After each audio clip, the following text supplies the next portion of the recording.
En fait, je suis pour créer des liens, mais des liens naturels. Donc en fait, je pense que les choses, elles peuvent venir à nous. J'ai même une banquière qui m'a dit « Oh là là, moi si un jour j'arrête ma banque, j'ai envie de bosser avec toi », j'en revenais pas. Bon bref, parce que je m'attendais pas à ce genre d'échange. Moi, quand je me suis lancée, je savais pas du tout à quoi m'attendre. Enfin, je pense que quelqu'un qui est déjà banquier ou qui est déjà courtier, quand il va arriver dans une boîte comme la nôtre, il sera hyper heureux parce qu'en fait, il a des outils qui sont atypiques et qui fonctionnent bien. Il a quand même une prise directe sur les taux au niveau national en 2 secondes. Avant, on avait notre barémier en plastique qu'on tournait il y a 10 ans et moi, je faisais mes premières demandes de prêt sur Word.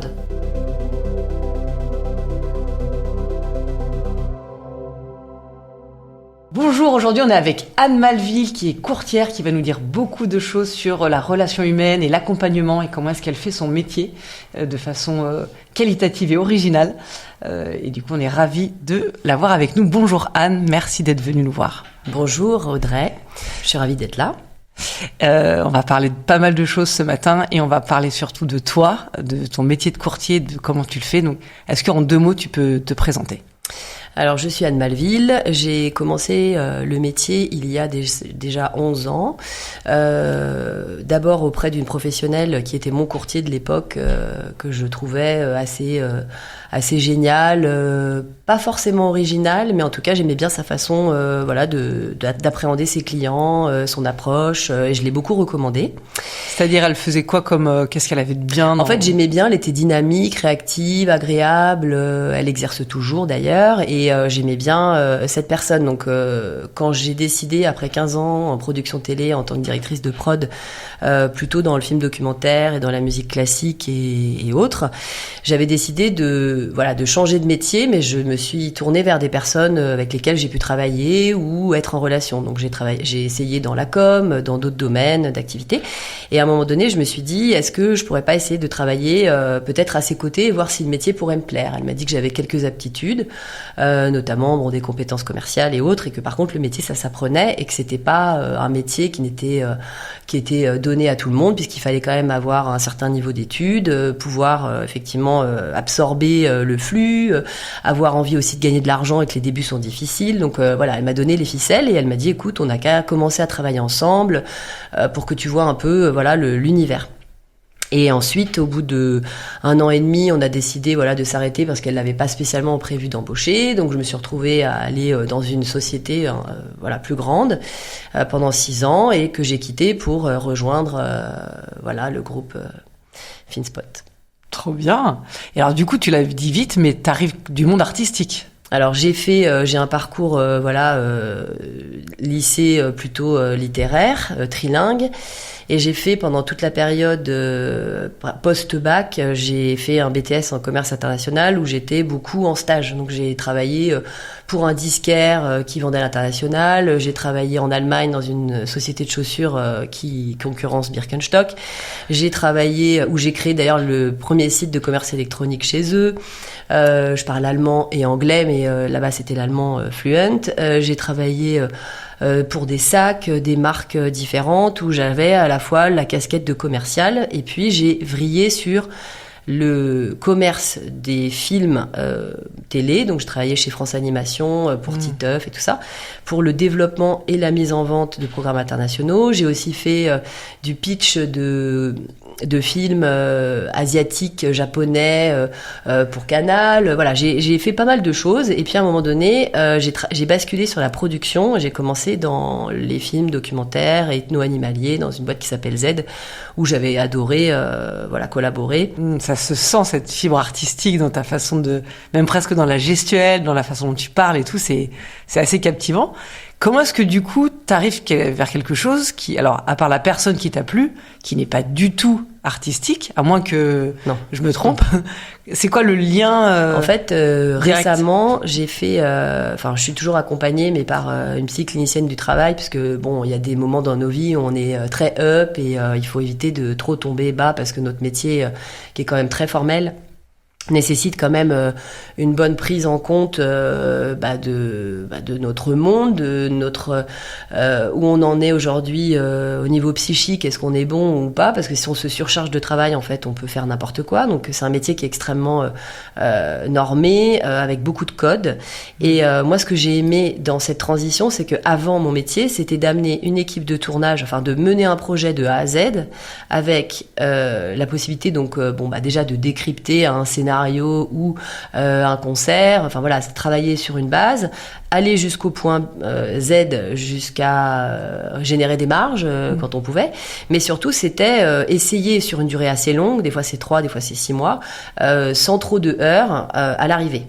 Et aujourd'hui, mon métier, je le vois un peu pareil. C'est-à-dire que peu importe les moments où ça risque de cafouiller, parce que ça arrive dans notre métier, il y a des moments où on n'arrive pas tout à fait, il faut tenir la barre. Donc, en étant accompagné aussi parfois par des spécialistes, notamment là, la personne avec qui je travaille sur le sujet, on a fait des tas de questionnaires sur plutôt comportementaux et aussi de ma personnalité. Et en fait, ce qui est rigolo, c'est que je parais peut-être un peu atypique comme profil, mais je suis extrêmement formelle et extrêmement normée. Si je dois collaborer sur des projets artistiques, il faut qu'ils soient en fait en association avec cette partie-là extrêmement conventionnelle. Donc je ne peux pas être artiste, par contre je peux être un très bon agent. Donc en gros, voilà. Et donc dans tous ces éléments-là et dans tous ces cheminements de vie et d'introspection, parce que bon, j'ai 47 ans, donc voilà, j'ai pas à mes débuts, à 20 ans, j'étais peut-être plus frondeuse. Je reste toujours en fait effectivement plutôt dynamique, volontaire et tout ça, mais j'ai quand même un cadre très normé qui fait que mes clients rapidement, enfin c'est très rare en gros qu'on ait des sujets, mais j'essaye d'être la plus honnête possible dès le début de l'entrée en relation. Je travaille quasiment que par recommandation, mais ce métier m'a plu pour le côté, finalement, il s'inscrit dans un vrai besoin entre des banquiers, des notaires, des clients, des agences et compagnie, mais il est tellement normé avec ce que ça m'a un peu sécurisé dans un sens, plutôt que la partie artistique où gérer des producteurs, des réalisateurs et tout ça, c'est quand même très aléatoire parce qu'on est vraiment dans le psychique. Et avec des gens qui aussi sont très plaintifs et ils ne peuvent rien, c'est-à-dire que le métier fait que tout peut s'arrêter, tout peut bouger. Au moins, ce métier-là d'accompagnement dans l'immobilier, il peut y avoir des heurts, des difficultés, mais je veux dire, il y a un cadre défini par la loi. Et quand on est bien accompagné aussi sur un volet plus d'accompagnement avec une société avec laquelle on bosse, genre vous par exemple, pour moi c'est beaucoup de temps libre pour faire d'autres choses, mais surtout avoir un cadre carré. Et ça, pour moi, en fait, ça a changé pas mal de choses quand je suis arrivée en 2022. 2023, mais bon, 2022, j'avais déjà réfléchi un petit peu à vous rejoindre. Mais ça m'a beaucoup plu, notamment parce que voilà, c'est une équipe fiable, cadrée, on se sent bien accompagné, et puis en même temps, on est libre comme l'air, comme avant, en tant qu'indépendant. Mais voilà, donc moi, j'aime beaucoup ça, et voilà, j'ai décidé en tout cas de changer de métier, et pour l'instant, je suis contente comme ça. En fait, dans ton explication, ça semble finalement assez logique et t'as réussi à faire le pont de la structure et de tout ton accompagnement de projet. J'imagine que ce côté artistique, tu l'entretiens avec tes clients. Peut-être qu'il y a aussi pour ça que tu disais tout à l'heure, je passe qu'avec de la recommandation. Peut-être que ta personnalité fait que tes clients, ils ont quelque chose de différent. Alors, ce qui est marrant, c'est que j'ai des clients qui sont autant d'un milieu, dans les secteurs d'activité, ça peut être plutôt des directeurs juridiques dans des grandes sociétés. Là, j'avais un client qui était consultant dans un grand groupe et qui a notamment fait pas mal d'années dans des grandes banques, notamment en audit financier, donc c'est rigolo. Donc en fait, j'ai toutes les typologies de clients. Et comment tu fonctionnes du coup? Il y a un client qui arrive par un canal ou un autre, tu fais un premier rendez-vous d'explication du métier, c'est quoi Alors généralement, je préfère... Là, ces derniers jours, j'ai eu des rendez-vous sur bonjour, on m'a recommandé à vous, on aimerait... aider notre fils à acquérir sa résidence principale. Donc rapidement, en fait, en 20 minutes, on débriefe un peu sur le projet en lui-même. Tout de suite, on rentre dans le vif du sujet. Après, souvent, comme c'est des gens qui viennent par la recommandation, ils savent comment on travaille. Donc, Généralement, la partie honoraire et autres frais de fonctionnement, c'est pas forcément ça le sujet. L'idée, c'est juste, est-ce que vous êtes d'accord de nous accompagner et comment vous voulez procéder. Okay. Donc, généralement, comme je récupère toutes les pièces sécurisées, l'avantage, c'est que ça me permet d'avoir tout de suite. De voir aussi si le client il a envie d'avancer avec nous et avec moi, mais surtout voilà, dans une démarche courtier client et non pas bypassé par un banquier. Donc j'ai souvent les propositions des banques des clients tout de suite et non pas sous le manteau. Donc je produis et je transforme quasiment tout ce que je monte. Okay. Parce que je pense qu'on prend le temps d'expliquer. En fait, naturellement, si la proposition de la banque est bonne, il faut savoir accepter sa défaite tout de suite et de dire bah voilà, on peut pas et on passe à autre chose. Donc ma vision, c'est plutôt dès le premier rendez-vous de commencer vraiment à clarifier les étapes et dire écoutez, avant de se raconter toute notre vie, peut-être qu'on n'a pas de raison de signer un mandat de recherche parce que le projet n'est pas viable à date. Par contre, on peut organiser les choses. Donc, je signe pas de contrat de conseil pour éventuellement mener. Tu travailles sur la confiance, du coup. Oui, voilà. Donc, je me dis, c'est beaucoup plus sain. Donc, ça va de tous les profils. Mais j'aime bien travailler comme ça parce que déjà, j'apprends beaucoup plus au moment de l'étude sur le client. Je peux rectifier le tir, c'est-à-dire si on doit attendre des bonus, si on doit clarifier, s'il n'y a pas d'urgence à acheter, on peut mener le projet, bien le ficeler dès le départ. Et quand tout est prêt, je remets une lettre d'attestation fiable en disant voilà, on peut y aller. Ouais, parce que t'as fait, donc ils ont téléversé. Comment tu fonctionnes? C'est toi qui récupères les pièces ou tu leur envoies le lien J'envoie le lien avec un mail explicatif. Je réceptionne les pièces dans mon outil. Je monte le dossier. Je vérifie si tout est bon. Je fais une attestation de faisabilité avec souvent un courrier adossé. Où j'explique le profil client, voilà. Parfois, ça m'arrive, je l'ai fait plusieurs fois cette année. J'appelle l'agent immobilier quand c'est nécessaire en disant voilà, à titre informatif, vous avez certainement eu l'attestation de faisabilité, la lettre de confort associée. C'est un dossier solide, il est ceci, il est cela quand c'est nécessaire. Et la dernière fois, on a eu 48 000 euros de baisse de prix. Parce que on avait bien monté le dossier, que le client s'est senti à l'aise d'aller négocier, qu'on a eu tout un truc. Donc c'est souvent en fait, en gros, on est une petite équipe comme sur un tournage, et c'est pour ça que je l'ai vécu. Donc on était des fois sur mes tournages jusqu'à 40. Mais en gros, c'est est-ce qu'on a envie de faire équipe ou pas? On n'a pas envie, c'est pas grave, chacun fait pour soi. Et moi, ça me gêne pas du tout, mais du coup, faut pas faire appel à moi parce qu'on va pas matcher. Mais si toutefois on est dans une vraie bonne relation dès le départ, saine, même si on est dans un challenge de négociation, mais à un courtier, on peut tout dire. Et il vaut mieux tout dire. Exactement. À un banquier, on est un peu plus gêné de tout dire. Donc, et à la fois sur le plan aussi santé, parce que on peut pas se le cacher, il y a des dossiers où il y a des problématiques de santé lourdes, connues, et qu'il faut anticiper un petit peu et qui peuvent être évoquées de façon épisodique par le client. Et il faut quand même savoir déjà si ce volet-là est un point rédhibitoire pour acquérir. Donc ça aussi, c'est un point de vigilance. D'où ce que tu appelles, toi, pédagogie, mais en fait, tu mets vraiment le client dans des conditions de compréhension de ton job, en fait. Et du coup, tu deviens un partenaire de son projet. Et bah du coup Et effectivement, si à un moment donné le projet venait à... Enfin là j'ai un exemple qui est un peu triste mais qui fait partie de la vie. Un couple m'a rappelé là, ils ont acheté il y a cet été avec moi, donc ils ont fait plein de travaux et en fait il y a un problème de mérule, donc c'est quand même grave, qui n'était pas... précisé. Et donc, on m'appelle pour me dire qu'est-ce qu'on a comme possibilité à votre avis. Donc, est-ce qu'on va apporter une enveloppe complémentaire parce que si effectivement le bien venait à ne plus rien valoir, c'est catastrophique pour les clients. Est-ce qu'il faut tout de suite rentrer sur un volet juridique avec procès? Je ne sais pas, parce que des fois, en fait, ça sert à rien de partir sur une bataille juridique. Donc souvent, j'amène du conseil. Donc j'ai autour de moi des architectes du patrimoine, des architectes classiques qui ne sont pas aussi sur le patrimoine, d'autres gens qui sont plutôt en droit de l'immobilier et qui ont l'expertise que je consulte éventuellement dans ce cas-là. Donc je vais les consulter notamment sur ce problème-là.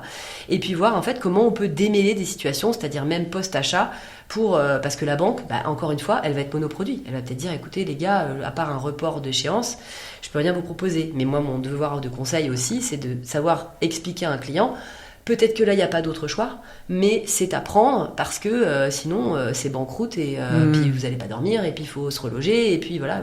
Donc, il y a aussi avant, après, là, ça m'arrive aussi de retrouver des clients qui se sont séparés, qui reconstruisent leur vie, qui ont besoin de retrouver un petit peu ce moment sympa qu'on a pu passer ensemble et puis reconstruire autre chose. Et tu as l'impression d'avoir un rôle un peu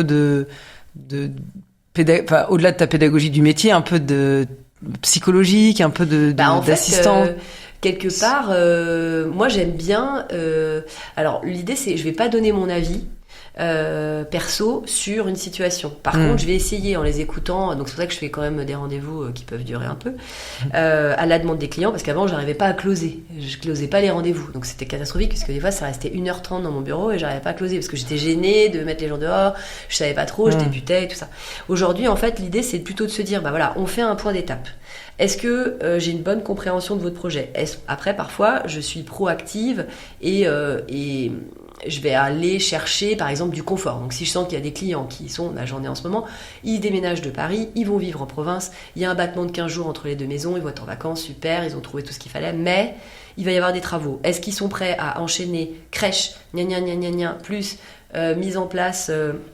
des travaux, plus ceci, cela, est-ce qu'ils n'ont pas besoin de 6 mois de différé, puis petit à petit, peut-être qu'ils auront besoin de revenir, de décaler et d'avancer même la date de l'amortissement plein. Bon, peut-être que, voilà, certains, c'est ça.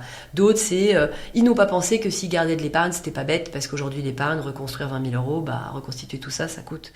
Donc, c'est des fois plus difficile. Donc, des fois, on réajuste, juste en discutant, l'angle.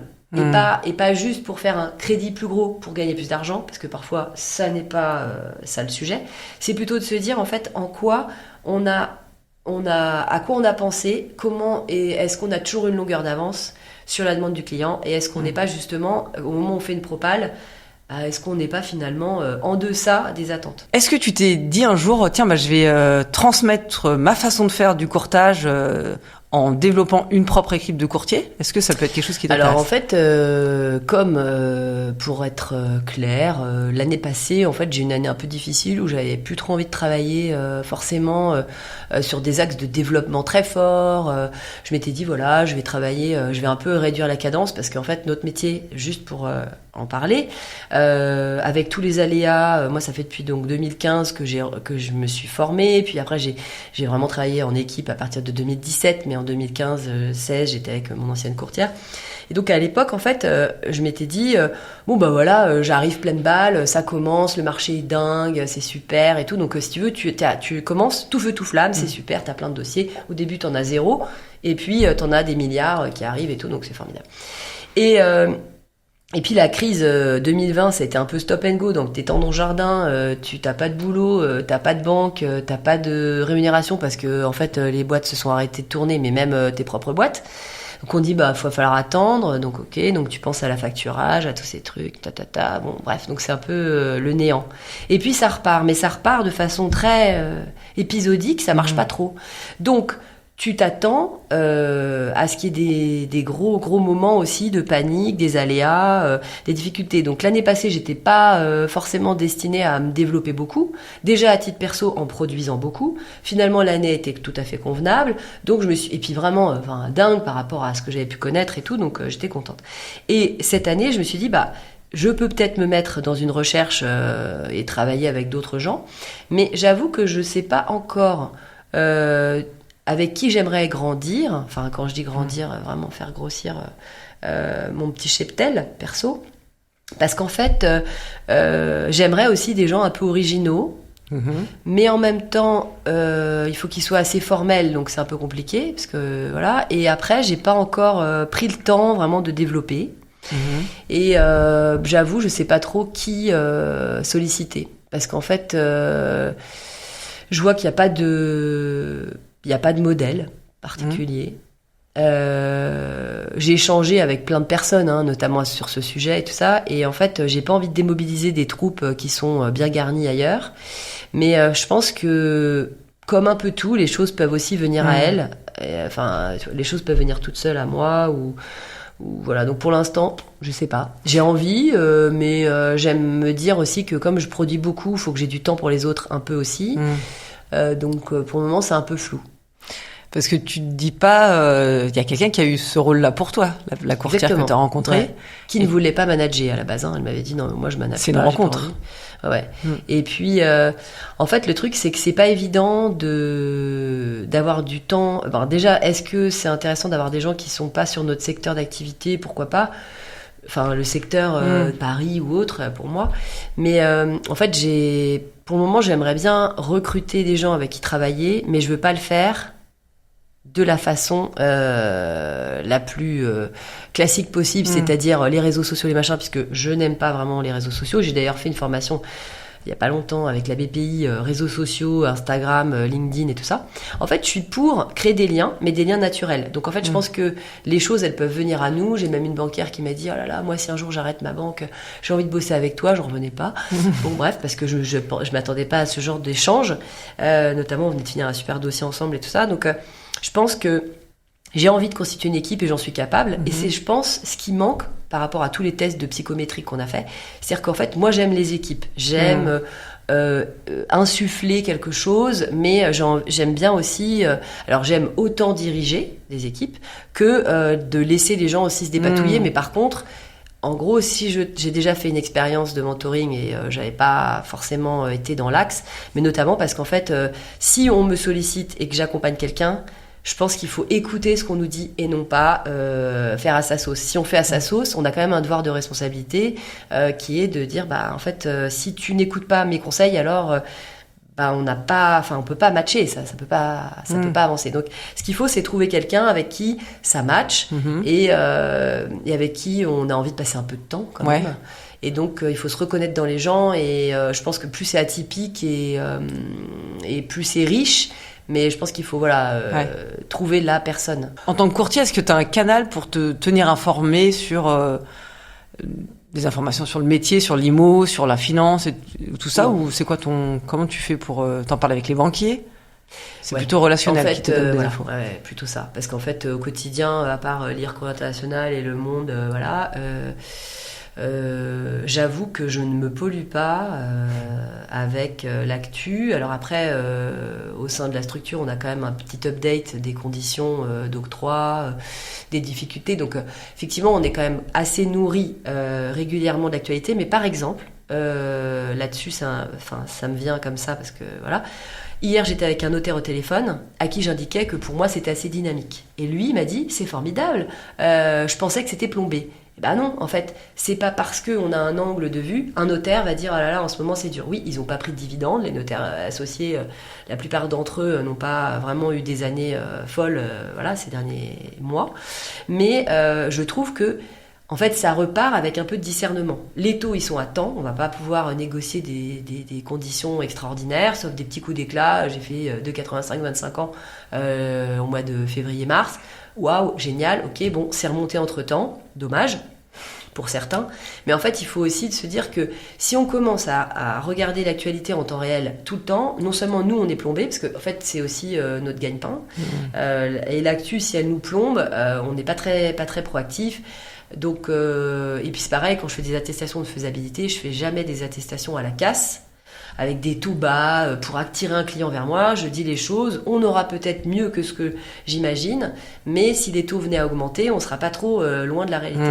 Ça, c'est ma vision. Il y en a d'autres, c'est choper un client à tout prix, donc c'est donner l'envie de travailler avec eux en baissant les coûts, au même titre qu'un agent immobilier va prendre un mandat avec le prix le plus cher pour faire plaisir au client. Et ne va jamais réussir à vendre et à attaquer une baisse de prix rapide. Donc je pense que l'actu peut polluer un peu notre métier, qui est quand même un métier constant. Hein. Tous les jours, j'ai l'ordinateur, je gère les dossiers et tout ça. Mais je veux dire, si j'avais une attitude pro-actu, évidemment, Trump arrive au pouvoir, c'est sûr qu'il va y avoir des changements notoires. Il va y avoir d'autres choses, mais bon, il va peut-être dégager entre-temps, donc on ne sait jamais. Ou se lancer dans l'automobile. Mais... aujourd'hui, en fait, je pense que ça plombe. Voilà. Et que c'est pas nécessaire d'être trop dans l'actu. Mais par contre, les relations humaines avec les banquiers, voir un peu est-ce qu'ils sont encore dans le game, est-ce qu'ils s'en vont, est-ce qu'on aura un peu de boulot à l'été. Je passe du temps quand même au téléphone avec les banquiers. Je leur pollue pas leur boîte mail si j'ai pas de retour. Donc j'essaye d'avancer sur ce sujet. Un peu comme ça. Parfait. Est-ce que tu as juste un conseil à donner à un courtier qui serait ou un banquier ou enfin quelqu'un qui voudrait se lancer dans le monde du courtage ou changer un peu de son quotidien? C'est quoi ton conseil aujourd'hui? En fait, je dirais que moi, quand je me suis lancée, je savais pas du tout à quoi m'attendre. Enfin, déjà, pour repitcher, parce que je pense que quelqu'un qui est déjà banquier ou qui est déjà courtier, quand il va arriver dans une boîte comme la nôtre, il sera hyper heureux parce qu'en fait, il a des outils qui sont atypiques et qui fonctionnent bien. Il a quand même une prise directe sur les taux au niveau national en 2 secondes. Donc, en fait, il a quand même accès. Je redisais hier à un notaire, avant on avait notre barémier en plastique qu'on tournait il y a 10 ans et moi je faisais mes premières demandes de prêt sur Word. À tout retaper pour chaque demande et tout. Mais ceci dit, ça fonctionnait. Mais oui. Voilà. On faisait tous les calculs à la mano, les relais, les machins, et l'histoire marchait. Mais quand on est, on va dire, du monde du courtage et de la banque, c'est un vrai confort d'arriver dans un groupe où en fait il y a une belle dynamique, l'esprit est sain, on travaille très facilement, dans les relations humaines, on n'a pas de difficulté à appeler le service des commissions qui s'occupe de nous sur la partie après rendez-vous banque et compagnie. Donc en gros, il y a beaucoup de facilité de travail au quotidien avec des outils qui marchent. Une très bonne vision du marché, des banquiers, des choses qui sont mises à jour, oui, par nous aussi, sur les contacts banquiers quand on veut les appeler. Mais ce que je veux dire, c'est qu'il y a un socle déjà qui est fiable et qui a fait ses preuves depuis plus de 2 ans, donc presque 3 ans maintenant. Donc en gros, ça c'est straight. Ensuite, on a l'impression, c'est ça qui est assez différent de mon ancien réseau, c'est qu'en fait aujourd'hui, on est des petites abeilles dans une ruche sympa, qui travaillons toutes les unes contre les autres d'une certaine façon, parce qu'on a chacun nos petites histoires. Donc au lieu de bosser comme les abeilles mais on bosse vers un objectif commun qui est de la performance. On s'élève, on va grandir ensemble. Donc on a besoin d'un conseil sur Avignon, on appelle Nathalie, elle nous dit tiens, sur Avignon en ce moment c'est un peu chaud, le banquier est pas très enclin à bosser. Ok, donc on appelle chacun des petites abeilles au secours, à la rescousse, pour nous aider à grandir. Mais comme c'est sain cette relation, parce que moi je me sens pas concurrente de mes courtiers qui sont dans notre réseau. Alors qu'avant, dans la boîte où j'étais, on demandait, on suppliait à un autre courtier de bien vouloir travailler sur notre dossier à distance, et tout de suite on était sur de la rétrocession, de com, de machin, de trucs. Là en gros on peut tous s'entraider, même si on est dans le gros rucher là, donc on est tous en train de créer un pool, mais on se sent pas concurrent. Ça c'est très sympa. Et ensuite, je pense que ça c'est assez inédit, parce que la plupart des boîtes sont pas comme ça. Donc en fait, on ressent pas ce côté, je sais pas, il y a un truc qui est vraiment différent, atypique, donc on peut adhérer ou pas, parce que mine de rien, tous les jours, on se sent un petit peu tout seul chez soi. C'est pas, voilà. Donc on peut travailler où on veut, quand on veut, avec son ordi, son matériel. Et on a aussi une très forte sécurisation de nos données et des données de nos clients, donc ça c'est quand même appréciable. Mais quand moi j'ai commencé ma formation, j'étais au 50e étage de la tour Montparnasse avec le vertige et tout, je me disais mais c'est pas possible ce métier, je ne comprends rien. Et je ne comprenais rien. Donc je repartais sur une formation d'IOBSP, tout ça, je regardais les calculs, les PTZ, les machins, je comprenais rien du tout. Ça me parlait pas. Et quand je me suis lancée, je me suis dit non seulement il va falloir que j'apprenne un nouveau métier, donc bon à la limite pourquoi pas, mais après je me suis dit il va falloir surtout que j'ai des clients. Et en fait je savais pas comment capter un client. Donc pour le coup, quand on n'est pas du secteur, et même à la limite quand on est dans le secteur bancaire, on est dans son agence, on attend le client. Bonjour le client, vous êtes là, c'est super, je vous reçois. Non, en fait aujourd'hui, je pense que les banquiers devraient occuper le terrain. Alors tant qu'ils ne l'occupent pas, c'est super bon pour nous, mais ça peut être aussi, ils peuvent l'occuper et se rendre compte en fait qu'on est vraiment une vraie équipe. Et aujourd'hui, je pense que les banquiers comprennent qu'on a un fort atout de travailler en synergie, parce qu'en fait, on va dire aux clients comment se comporter pour bien faire leur prêt immobilier en confiance avec un banquier. Moi, je fais toujours des gros rendez-vous. Je vais à quasiment tous les rendez-vous banques où je dis bien au client, monsieur le client, on est d'accord, on a bien vu en rendez-vous que vous deviez aller jusqu'à domicile revenu, faire tout un tas de choses pour être formel. Ensuite, vous verrez s'il y a des produits qui vous conviennent pas, on peut revenir dessus, mais il faut être clair. Le banquier, on lui dit les choses maintenant, on lui dit comment on fonctionne et tout ça. Et donc pour un banquier ou un courtier qui n'aurait pas l'habitude, parce qu'il n'est pas nourri de clients avec nous, il n'aura pas de lead forcément, enfin il peut toujours essayer, ceci dit, de s'inscrire sur des sites pour récupérer du lead, mais aujourd'hui il va falloir qu'il prenne son petit bâton de pèlerin et qu'il réfléchisse à sa stratégie de développement. Donc moi, par exemple, c'est des entrepreneurs en fait. Voilà, moi, ça a été un axe un petit peu détourné. C'est-à-dire, je me suis dit, j'ai pas un mois de clients, mais peut-être que chemin faisant, avec les gens que j'ai rencontrés dans mon ancienne vie, peut-être que j'aurai des gens. Et puis voilà, ma première cliente, ça a été ma coach de sport, avec qui je ne suis pas aujourd'hui puisque je ne peux pas aller au Pilates, puisque je suis là. Mais je veux dire, ça a été ma première cliente et ça fait 2015, ça fait 10 ans. Donc ce qu'il faut se dire, c'est aller chercher ceux qui nous ressemblent, essayer d'être... on se la raconte pas parce qu'on a un client très riche, on s'en fout en fait. Ou qu'il achète un bien super cher, ça n'a pas d'importance.